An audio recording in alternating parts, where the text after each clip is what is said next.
Dana 15. listopada 2023. našli smo se u Remetama kako bismo proslavili 10. rođendan prve katoličke osnovne škole u gradu Zagrebu.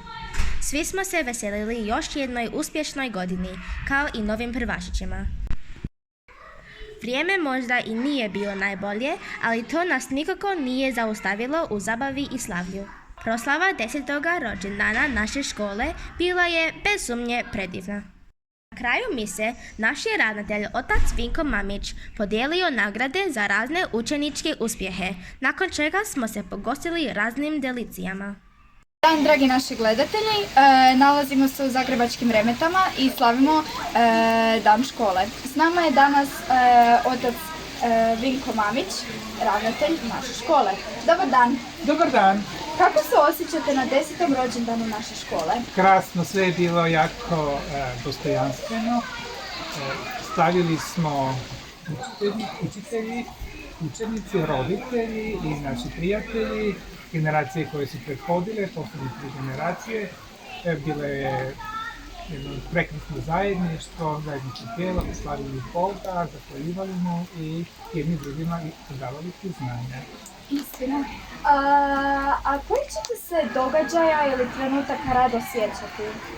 Najviše se sjećam zapravo ljudi, učenika koji su bili u našoj školi, rado i susrećem, još uvijek dolaze u našu školu, javiti se i se svi u gradu.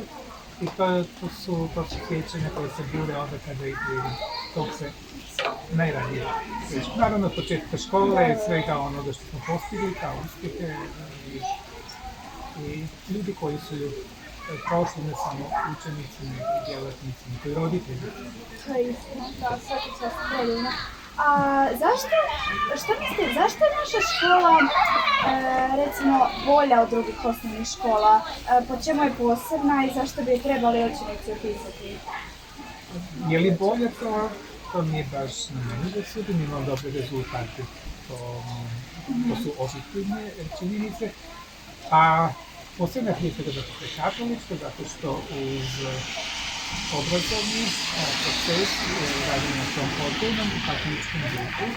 Imamo posebne metode rada koje su specifične za našu školu i odnosi, odnosno zajedništvo je puno više izraženo nego li pretpostavlja u društvu.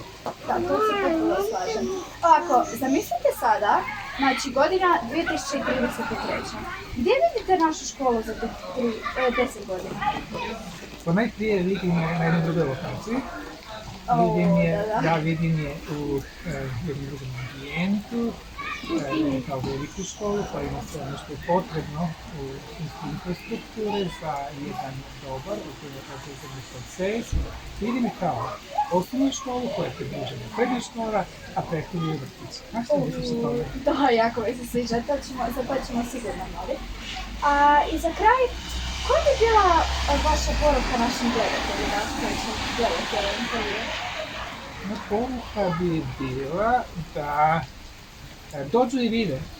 Dođite i vidite, svi koji gledate, je li ovo što smo rekli u intervju istinski ili ne? Predivno. Ovo tu je bio otac Vinko Mamić, ravnatelj naše škole.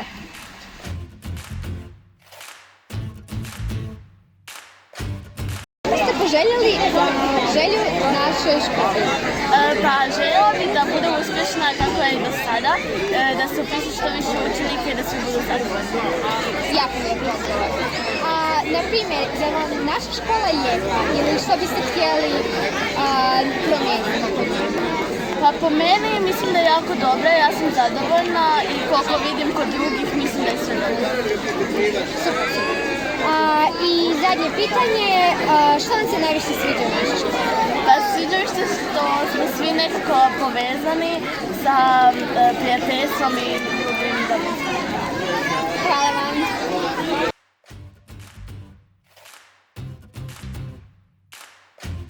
Želju naše škole.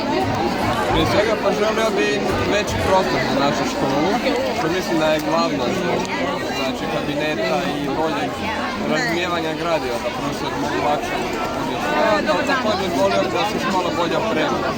Što se tiče fizike, biologije i slično. Vi ste bivši učenik ove škole. I kako ste vi provodili dane škole u vaše vrijeme? U moje vrijeme za dane škole nisam toliko star, pa onda su dosta slični ovim današnjim. Dođemo ovdje, provedemo misu, proslavimo Krista i onda naravno opet povijesti. A kako vam se sviđa odgoj naše škole i što biste htjeli promijeniti? Što se tiče odgoja naše škole, ne bih htio ništa promijeniti. Smatram da je to stvarno odlično napravljeno, da poštovanje među učenicima, poštovanje profesor, učenik, profesor, tako da ja ne bih ništa mijenjao i stvarno sam zadovoljan. Hvala vam na razgovoru. Hvala vama.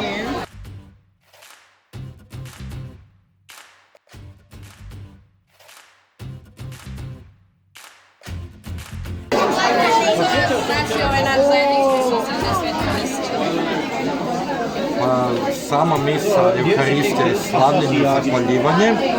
Evo, tu smo se našli danas na svetoj misiji pošto je nedjelja, da zahvalimo Bogu i djelatnicima škole na 10 godina rada ovdje.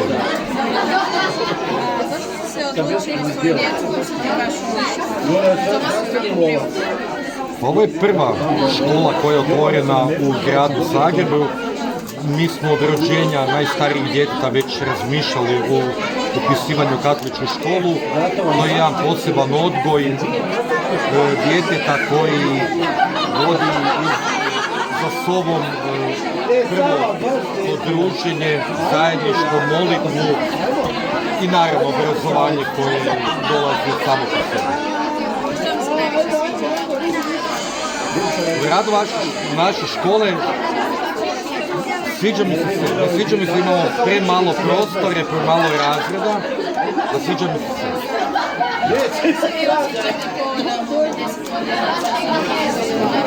Jako sam sretan i žao mi da nije barem 20 godina.